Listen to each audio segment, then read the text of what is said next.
This is the Forgotten Ways Podcast, the show where we explore what it looks like to both love God and honor the earth. Join me, Brandon Scott Elrod, in fun interviews with friends who are clergy, philosophers, politicians, business owners, and regular folks like you and me, who are all learning and growing in both our faith and our environmental stewardship. Hi, everybody. Welcome back to the Forgotten Ways Podcast. This is Brandon Elrod, and I am joined today by my friend Matt Davis. Say hello to everybody, Matt. Hello. Matt has a master's degree in Christian education, has served as a longtime pastor, board president for a nonprofit, biblical studies tour leader, camp speaker, independent consultant, and several other top secret roles that we can't really talk about here on the air. Matt comes from a Jewish heritage that gives him a really unique perspective on the scriptures and on Christianity as a whole. So I'm happy to have you here, Matt. Yeah, thanks for having me. Looking forward to digging in. So, Matt, today we are talking about this idea of gleaning in the Old Testament. Yeah. Can you unpack that concept? Because it's a bigger concept than just the word. What are we talking about with that word gleaning? Yeah, let's glean what we can from gleaning. Yes. Yeah, actually didn't even think about that until just now. So gleaning, let's talk about it. This is agricultural. This is agrarian.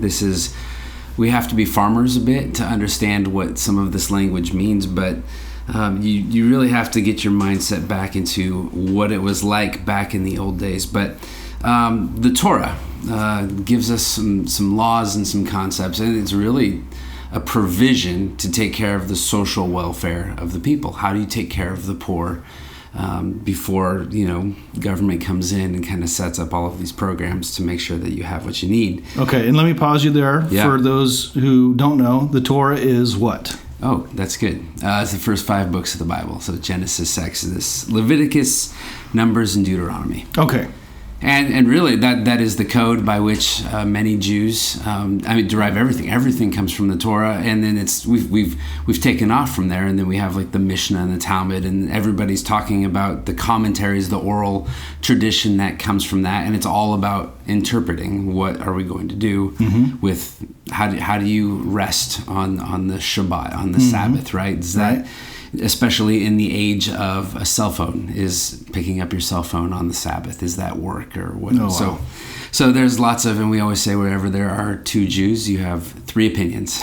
So we like to argue, and we sometimes argue with ourselves. So, but in the Torah, there's a couple of provisions. So let me just give you a couple of these as it goes with the sowing. You sow the seed, you reap, there's a harvest. But Leviticus 19 is the first place. Leviticus 19, it says, "When you reap the harvest of your land, do not reap to the very edges of your field or gather the gleanings of your harvest. Do not go over your vineyard a second time or pick up the grapes that have fallen. Leave them for the poor and the foreigner. I am the Lord your God." Okay. So picture, you have harvest. It's harvest time. You have to pick up the crops, whether that is taking the sickle to the wheat, whether that is gathering the clusters of grapes. And we like to be thorough, right? You don't want to leave any profit sitting on the ground.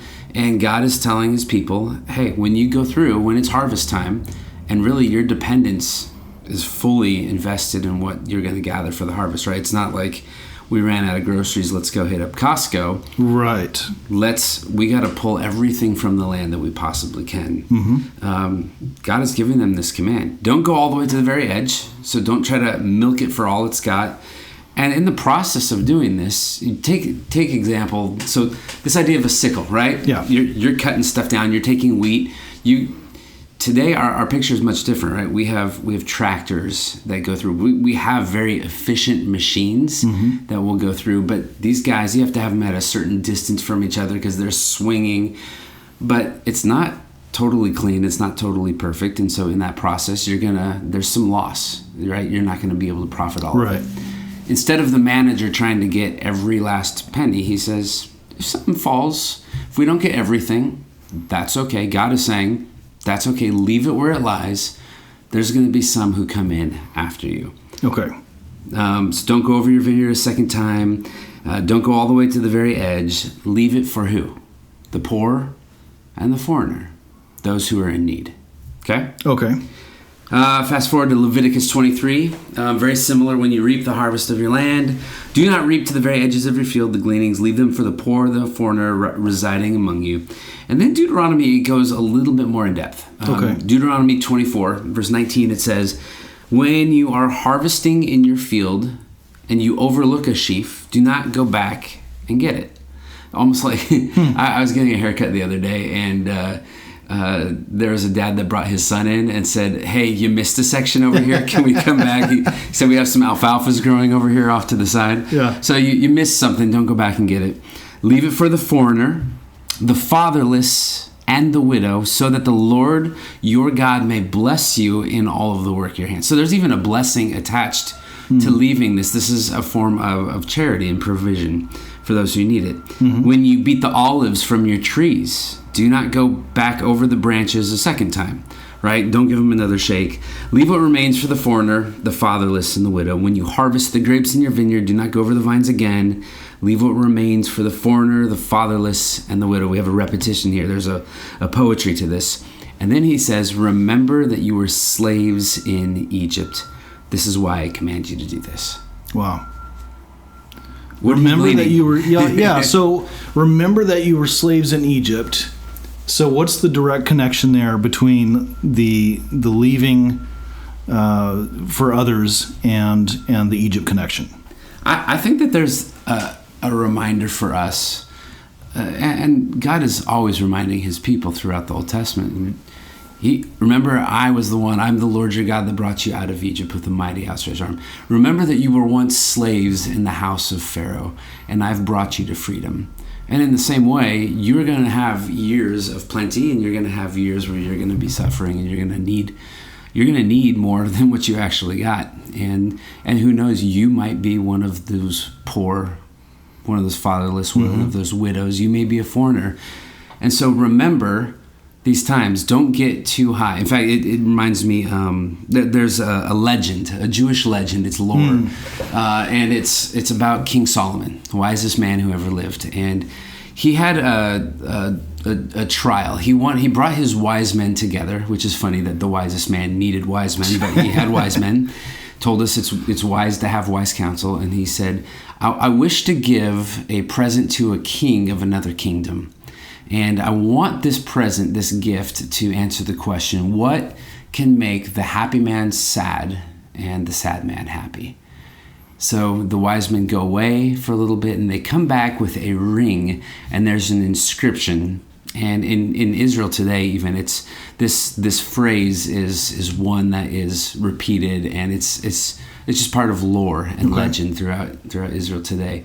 But they inscribed 4 words on this ring, and those 4 words are, this too shall pass. This too shall pass. And that's been a phrase for me in many phases of my life, but when things are not going well, that it's a reminder that this too shall pass. And in those times of prosperity and it feels like you're on top of the world, to have the humility of knowing that those times might not always be there. And so I think that this reminder, remember you were once slaves in Egypt. Hey, you might be okay. You're in the land of freedom. You have your prosperity. Your crops are full. But it wasn't always like this. This too shall pass, and you don't know when that day is. But you were dependent on the mercy of God during those times when I brought you out, he says. But then you're also, you have the opportunity to extend that same mercy to those who come through. So it sounds like this is very much a statement, not only a forward-looking, but a rearward-looking statement from the Lord about his provision. Absolutely. And Deuteronomy would say that too, right? God is constantly saying, remember, remember, remember. Remember where you came from, and I'm leading you somewhere else. So God is constantly, and God who is without time is constantly reminding us, past, present, future, that he lives and resides in all of them. Okay. So we have a story out of the book of Ruth that illustrates this happening. And the story is of Naomi, whose husband, whose sons all died in a foreign land. Yeah. These are Jewish people, but in a foreign land, they've gotten married. The men all die, and so it's Naomi and Ruth and Orpah, her other daughter-in-law. That's right. So she hears that times are good, that the land is fertile, that God is providing food back in their homeland of Israel in a town called Bethlehem. Yep. And so she's determined to go back home, really with nothing, but at least there's life happening there. There's familiarity, there's family, there's prosperity that's going on. Right. So she gives her daughters-in-law the opportunity to go back to their own people. And the story goes that Ruth refuses to leave her side, and where you go, I will go. And so here's where the story picks up. So they both went, Naomi and her daughter-in-law Ruth, until they came to Bethlehem. And when they had come to Bethlehem, all the city was stirred because of them. And the women said, "Is this Naomi?" Mm-hmm. She said to them, "Do not call me Naomi, call me Mara, for the Almighty has dealt very bitterly with me. I went out full, but the Lord has brought me back empty. Why do you call me Naomi, since the Lord has witnessed against me, and the Almighty has afflicted me?" So Naomi returned, and with her Ruth the Moabitess, her daughter-in-law, who returned from the land of Moab, and they came to Bethlehem at the beginning of barley harvest. The story picks up here in chapter 2. Now Naomi had a kinsman of her husband, a man of great wealth of the city of Elimelech, whose name was Boaz. And Ruth the Moabitess said to Naomi, "Please let me go to the field and glean among the ears of corn after one in whose sight I may find favor." So she said to her, "Go, my daughter." So she departed and went and gleaned in the field after the reapers, and she happened to come to the portion of the field belonging to Boaz, who was of the family of Elimelech. Now behold, Boaz came from Bethlehem and said to the reapers, "May the Lord be with you." And they said to him, "May the Lord bless you." Then Boaz said to his servant who was in charge of the reapers, "Whose young woman is this?" And the servant in charge of the reapers replied, "She is the young Moabite woman who returned with Naomi from the land of Moab." And she said, "Please let me glean and gather after the reapers among the sheaves." Thus she came and has remained from the morning until now, and she has been sitting in the house for a little while. Then Boaz said to Ruth, "Listen carefully, my daughter. Do not go glean in another field. Furthermore, do not go on from this one, but stay here with my maids. Let your eyes be on the field which they reap, and go after them. Indeed, I have commanded the servants not to touch you. When you are thirsty, go to the water jars and drink from what the servants draw." Then she fell on her face, bowing to the ground, and said to him, "Why have I found favor in your sight, that you should take notice of me, since I am a foreigner?" And Boaz replied to her, "All that you have done for your mother-in-law after the death of your husband has been fully reported to me, and how you left your father and your mother and the land of your birth, and came to a people that you did not previously know. May the Lord reward your work, and may your wages be full from the Lord, the God of Israel, under whose wings you have come to seek refuge." Then she said, "I have found favor in your sight, my Lord, for you have comforted me, and indeed have spoken kindly to your maidservant, though I am not like one of your maidservants." At mealtime Boaz said to her, "Come here, that you may eat of the bread, and dip your piece of bread in the vinegar." And she sat beside the reapers, and he served her roasted grain, and she ate and was satisfied, and had some left. When she rose to glean, Boaz commanded his servants, saying, "Let her glean even among the sheaves, and do not insult her. Also you shall purposely pull out for her some grain from the bundles, and leave it that she may glean, and do not rebuke her." So she gleaned in the field until evening. Then she beat out what she had gleaned, and it was about an ephah of barley, which is about 6 gallons from what I understand. So that's quite a story. Plenty, right? Yeah. She reaped plenty. So this is a beautiful story of this very concept of God's provision. Yeah. And as you already illustrated, this is intended for the provision of the poor and the foreigner. Yeah. And Naomi and Ruth in this story are both of those.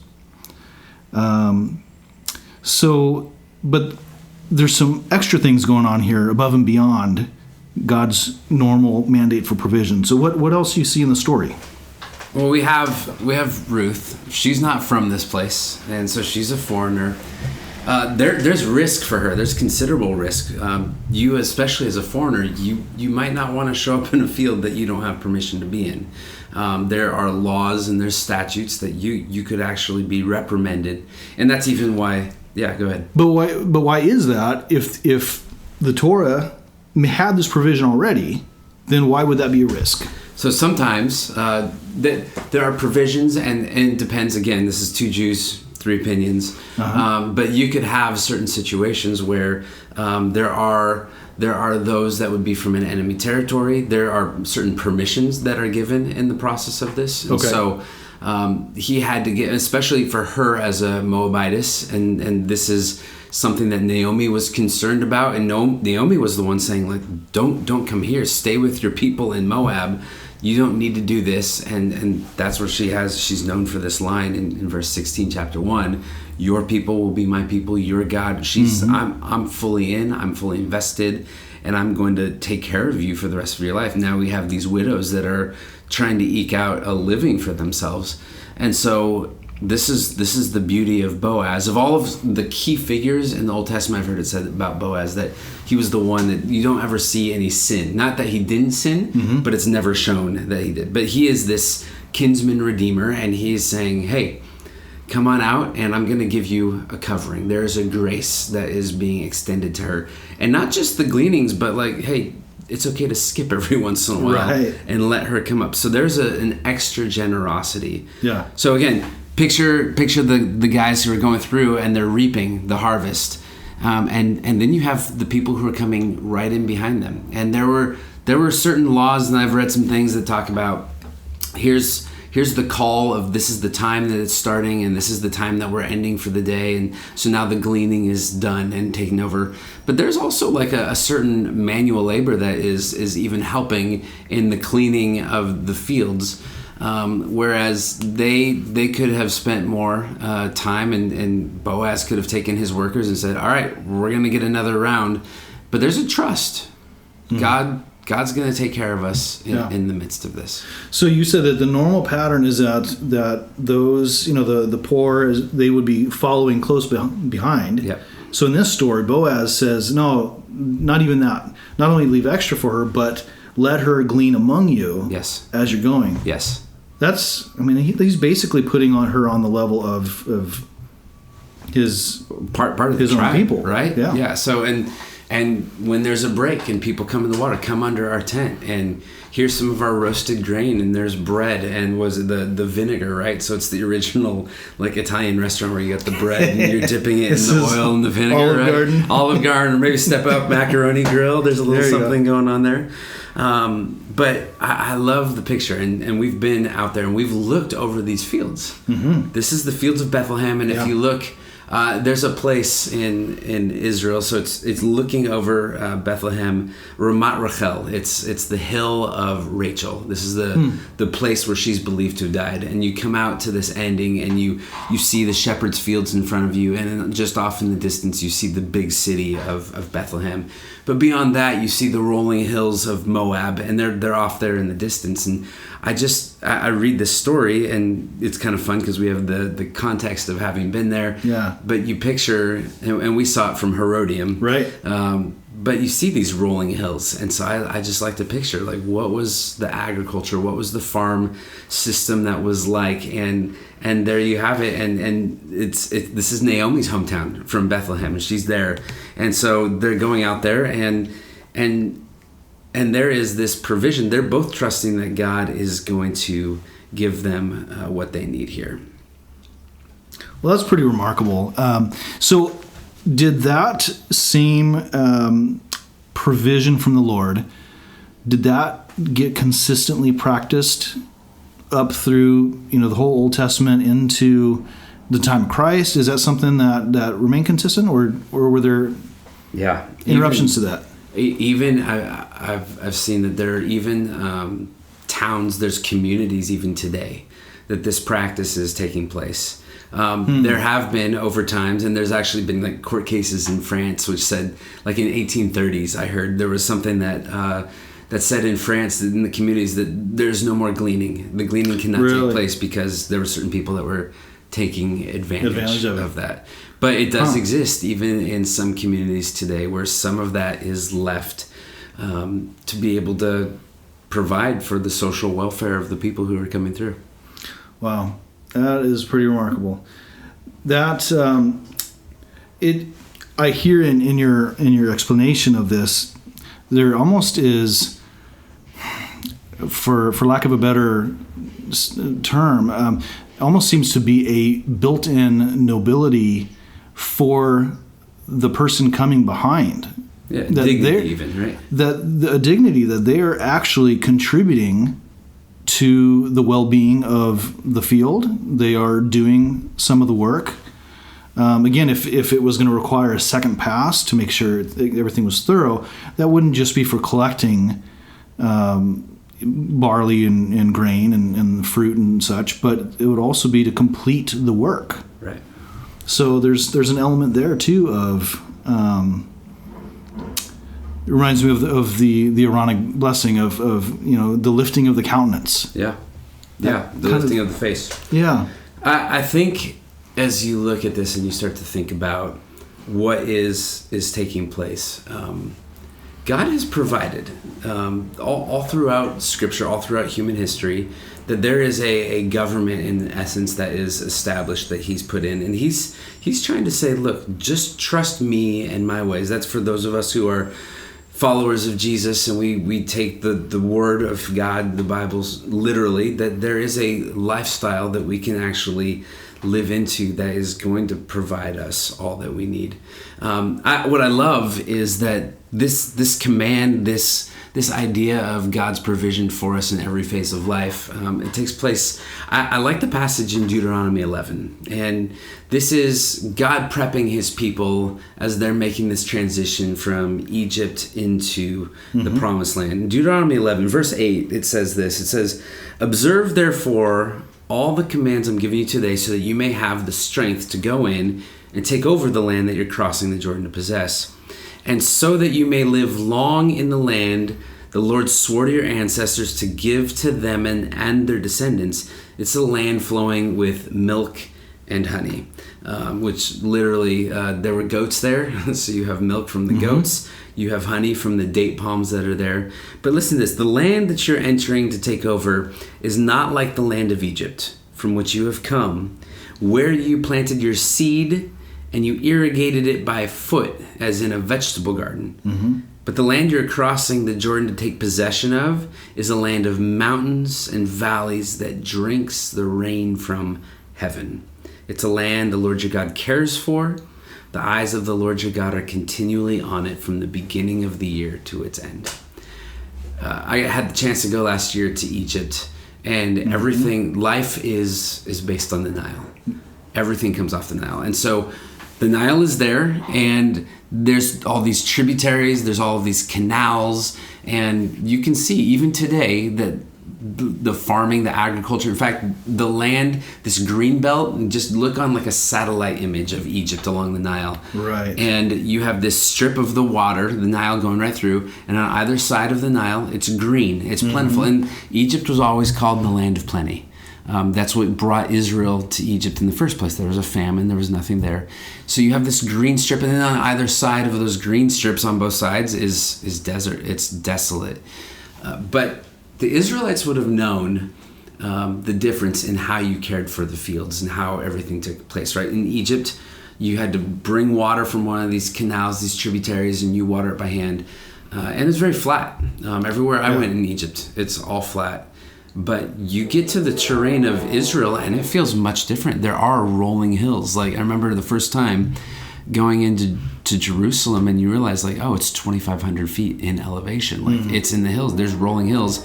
Not as easy to get water from, and there is no water source there. And so God is saying, I'm taking care of you in this. Well, and with Egypt, I know as an agricultural student myself. Yes. That there was definitely and I think American agriculture could actually relate with this. There was this element of conquerability because of the Nile. Yeah. All you have to do is point and shoot. Where do you want to set up your next neighborhood? Where do you want to set up your next field, your next farm, your grove, whatever? Just dig a new trench. Yeah. Or canal, or whatever size, but it's flood irrigation a lot of times, and you just dig a trench from the Nile all the way to where you want it to irrigate, and it was basically guaranteed. Yeah. How could you fail? Right. There's no risk. So what I hear you sharing in leaving this land, I mean, that's really risky. Yeah. It has to be 100% about God's provision. Yeah. And so for people in the Exodus who are just getting acquainted with this God that they're not super familiar with, that's a big move. Right. Is he actually going to send the rain? Yeah. I'm going to plant these seeds. I'm going to sow these seeds. Are they actually going to come up? Mark 4, the mystery, the parable of the hidden seed. Like, it's a phenomenal thing to think about when you actually think about it. Really is. Like, you put a seed in the ground, water, dirt, sun, everything that takes place, and all of a sudden a shoot comes up. That faith for that to take place, but you need the water. You need the rain. So God is saying, trust me. I think to the poor, to the fatherless, to the widow, God is saying, trust me that I'm speaking to these people, that they're going to leave some of this. And so the question for me was, and when I was there last year, the guy who was leading this group, he brought us out to one of these fields in Egypt. And it's square, and we need a little bit of the theater of the mind to kind of picture this in a podcast, because we don't have the video going on, but just picture a square. And he says, don't go all the way up to the edges when you're doing your gleaning, and he also says, leave the corners untouched. I always think about Calvary in our context, and we have some citrus trees on the corner of our property. That's and I always thought, like, oh, that's such a great, like, they're about to be fruitful, right? They're about to be ripe, and they're intended for the community to be able to take them for their own sustenance. Right? Like, if you need it, we should probably get a placard out there that says, "Hey, this is for you. This is the community." But I love this picture of, all right, well, when you're making the corners of your property, you picture your field. How do you know how much or how big is a corner? God did not prescribe. He didn't say 10% of your field, now you have to pace it off. Right. You, as the landowner, the one who is stewarding that land that you're also trusting that God is giving to you and providing the plenty for, you've been given this freedom to now choose how far up to the edge you go. You have the freedom to decide how big those corners are. And are you just going to barely cut off and every corner has 6 square feet? Right. Or are you going to say, I trust so much in God's provision and how he's going to take care of me, that we're going big on those corners. And we're going to open up our field because we have so much in plenty, that we're going to not only leave a lot behind, but we're going to not leave very much for ourselves. It's, Rick Warren's the one that would say, like, I've heard that he lives off the 10% and gives away the 90. And so there's a generosity in this. And I think that's part of the calling for us. I think our modern day movements of what this looks like is dumpster diving, right? Like, you can go in, and that's honestly, like, there's some communities that is how they survive. I went to Guatemala, and they have one of the largest dump groups. There's a whole village of people that live in the dump. Wow. And you can imagine the poorer the country, the poorer, the less they're going to actually get as a return from diving through the dumps. But you have people that are dependent on this, and I believe that this is where we are called as followers of Jesus to allow others to glean from our abundance. But there is this recycling nature. And you cut down trees. When I have to. When you have to. Yeah. But you also have something called a wood chipper, right? Yeah. Like, it's not, you don't take the wood and just, all right, well, we're going to burn it today. Right. But there is a recycling that takes place. And so there's even a return on that investment. Yeah. And we always try and return that back to the earth it came from, back to the property where it came out of, and reuse it as ground cover, as mulch, so it's not lost. Right. So I believe that that's what the Lord is doing. And so it is this, out of our abundance, that there is this gleaning that can take place. Yeah. I read a thought. I don't remember the source, but it says this. It says, we might classify gleaning as an expression of compassion or justice, but according to Leviticus, allowing others to glean on our property is the fruit of holiness. We do it because God says, I am the Lord your God. Leviticus 19:10. This highlights the distinction between charity and gleaning. In charity, people voluntarily give to others who are in need, and this is a good and noble thing to do, but it is not what Leviticus is necessarily talking about. Gleaning is a process in which landowners have an obligation to provide poor and marginalized people access to the means of production, in Leviticus the land, and to work it themselves. How does that sit right with you? Does that feel like it captures the thought, or is that you feel like it's richer than that? Well, it's interesting. So later on in Judaism, this is after the tabernacle's established, but we now have the temple. And outside the temple, there would be a tzedakah box. And this word tzedakah, it means charity. Okay. And so this was above. There's a lot of offerings that took place that you had to do to support the work of the temple. There were grain offerings, right? You're bringing all of this before God.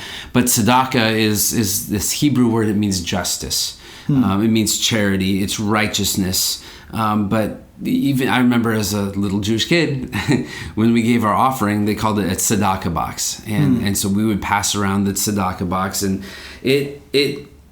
the word charity in that context, it differs from our Western, like modern understanding of what charity is. Okay. And so I'd say that the commandment of gleaning reflects God's desire for people of means to create opportunities for the poor and marginalized. It's not just giving, but we're going to create an opportunity.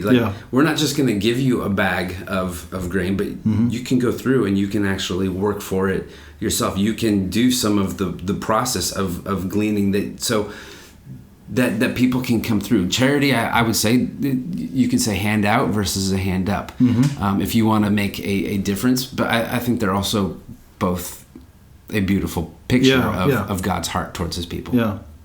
Well, this is pretty remarkable because you have this big act of faith, really, by anyone who has a field, whether it's theirs or they're leasing it or whatever the setup is, that they're going to leave behind a percentage, and that's whatever they choose. And so there's risk in that, but God's provision is built into that. So it is remarkable to take that another step further in not gathering all the produce for yourself, that when you have the periods of rest, prescribed rest for the land that God sets forth, like, wow, that's even more risk. Yeah. Like, we're supposed to take a whole year off from this parcel of land, and how are we going to make it? So it's remarkable that this isn't just everything in this one story. This is part of the bigger story of God's provision, kind of at multiple levels, at the small individual family farm level, at the neighborhood or community level, at the level of the king providing for the people. That there's all these waypoints where you have to kind of surrender a bit. I think if I were to sit down and truly think about the question, what's truly behind a lot of my anxiety today, is the question of, will I have what I need? Sure. Will I have what I need? And we understand as dads, as fathers, husbands, there's an expectation, and appropriately, that like we want to provide. And so not only will I have what I need, my bread for today, but will I be able to take care of my family in that? Right. And I feel that every time we order 2 pizzas at our house, and I see how quickly those slices get taken away, and I wonder, should I have gotten the extra large, or should I have gotten a 3rd pizza? Because these guys are little, but they're eating a lot. But you start to look at your possessions, you start to look at what you have, And it feels like everything that I've earned, everything that I own is slowly being taken from me. And it starts with God saying, hey, I want the first slice. So we're talking like all of this is after you've given God what is his. This is his land. So when the first fruits of your harvest comes up, right. God says, that's what I want. That's right. So you give that. Okay, there's one slice that's gone. Yeah. And now we're going to leave a slice or two behind. And now I'm saying like, all right, well, we got this kid has to eat this kid. That kid eats a lot over there. And how are we is there going to be enough? Right. And this is the question. And I think it's the same question that was posed to the Israelites as they're going through Egypt, and manna is now coming from the sky, which is crazy. Sure. It's there to begin with, but even bigger is like, well, how are you moving 1 to 2 million people through the wilderness without Costco again, right? And God says, no, take what you need each day, because it's going to rot after that. And then we're going to give you that day, the Sabbath. You're going to rest. You're going to take twice as much on Friday because I want you to rest. You're not going to gather. But that's a scary 48 hours. Right. Is it going to come back again? Am I going to have what I need? And so you have to look at this story. And I love the passage with Ruth. They're coming from nothing. This is survival, right? You either have to be kind of beautiful and be able to marry again. But Ruth doesn't have much of a chance of that, right? She's probably going to stay with her. She's dependent on her daughter-in-law. Are we going to make it through this? And so God sees us. God sees us in this, and I think that this is a good reminder for us that we will have what we need. Yeah. There's a trust to all of this. Yeah.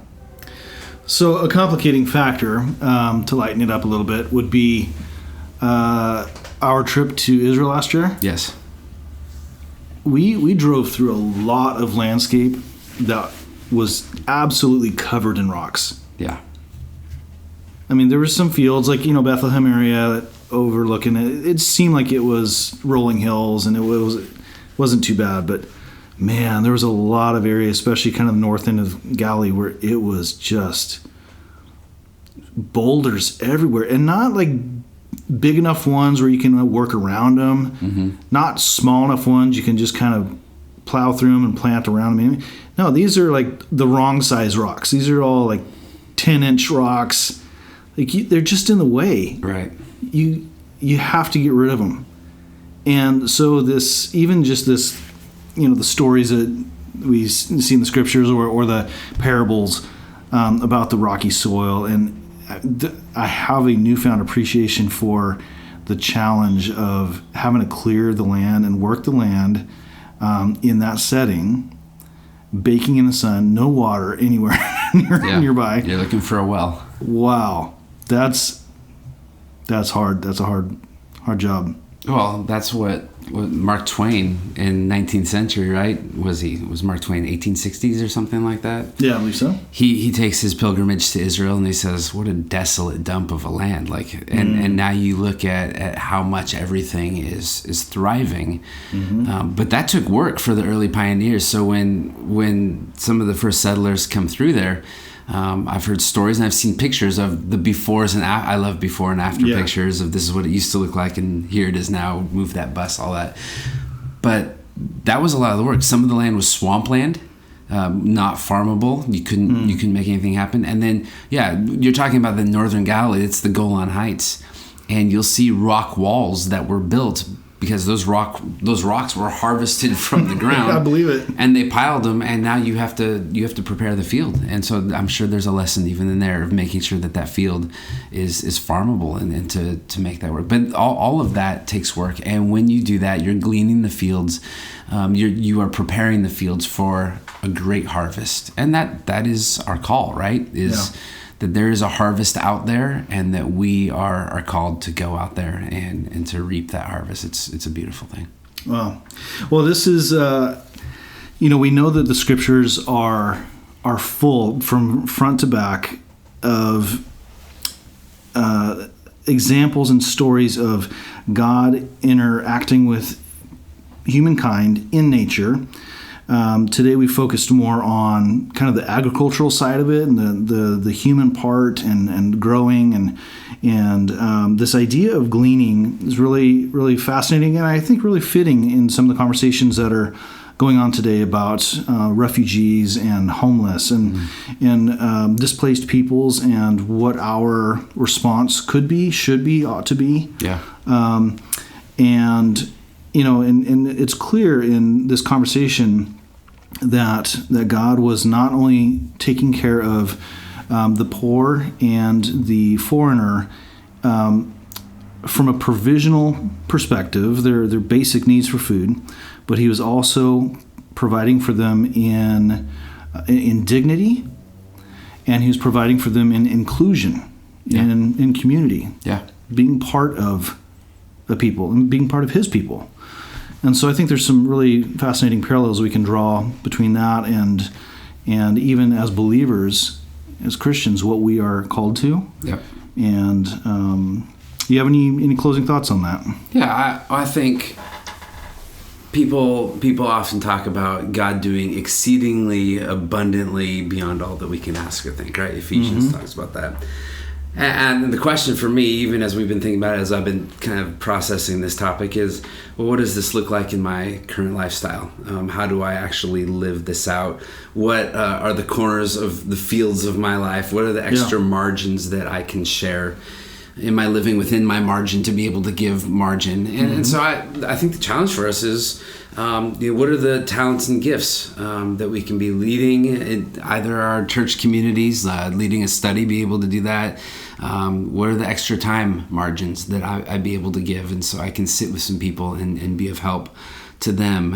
It could be, I think, even in this time of year that we, there's always some kind of food drive, right? And so we glean our pantries and we get those horrible cans of stuff that we'll never eat. Here's the blueberry filling. Right. Like, why did I buy this? Like, how many cans of pumpkin filling do I need? Right. Like, so, but what are those things? And it could be giving, is there free space? Are there donations that I can be giving? And so, I think that Gleaning created in God's economy a safety net for those who are in need. And that's what the kingdom of God looks like. That's what the kingdom of God looks like. And I think Boaz was locked into that. He got people to notice the dignity of those who are gleaning. Yeah. And because of that, I think that is our call. If you do that, that looks different than everything and everyone else. That is not the world's economy. The world's economy is we're going to make this as efficient as possible. I saw a video of a tractor the other day going through lavender fields. This tractor that it could simultaneously, like, it goes through and it's pulling up all of the purple lavender, but not taking out the entire plant. It left nothing behind. It sucked all. We were absolutely efficient, as efficient as there would be nothing left for the gleaners. And God's saying, no, life's messy. Yeah, leave something behind.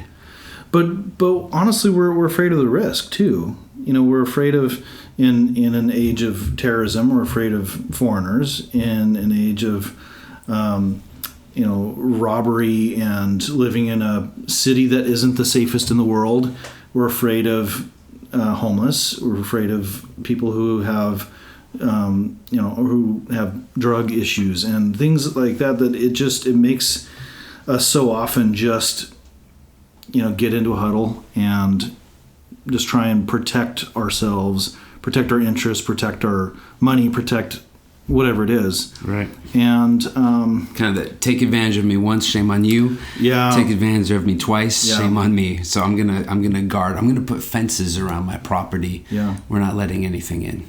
And it's hard to know how to filter the opportunities that come around. What's legit, what isn't. Mm-hmm.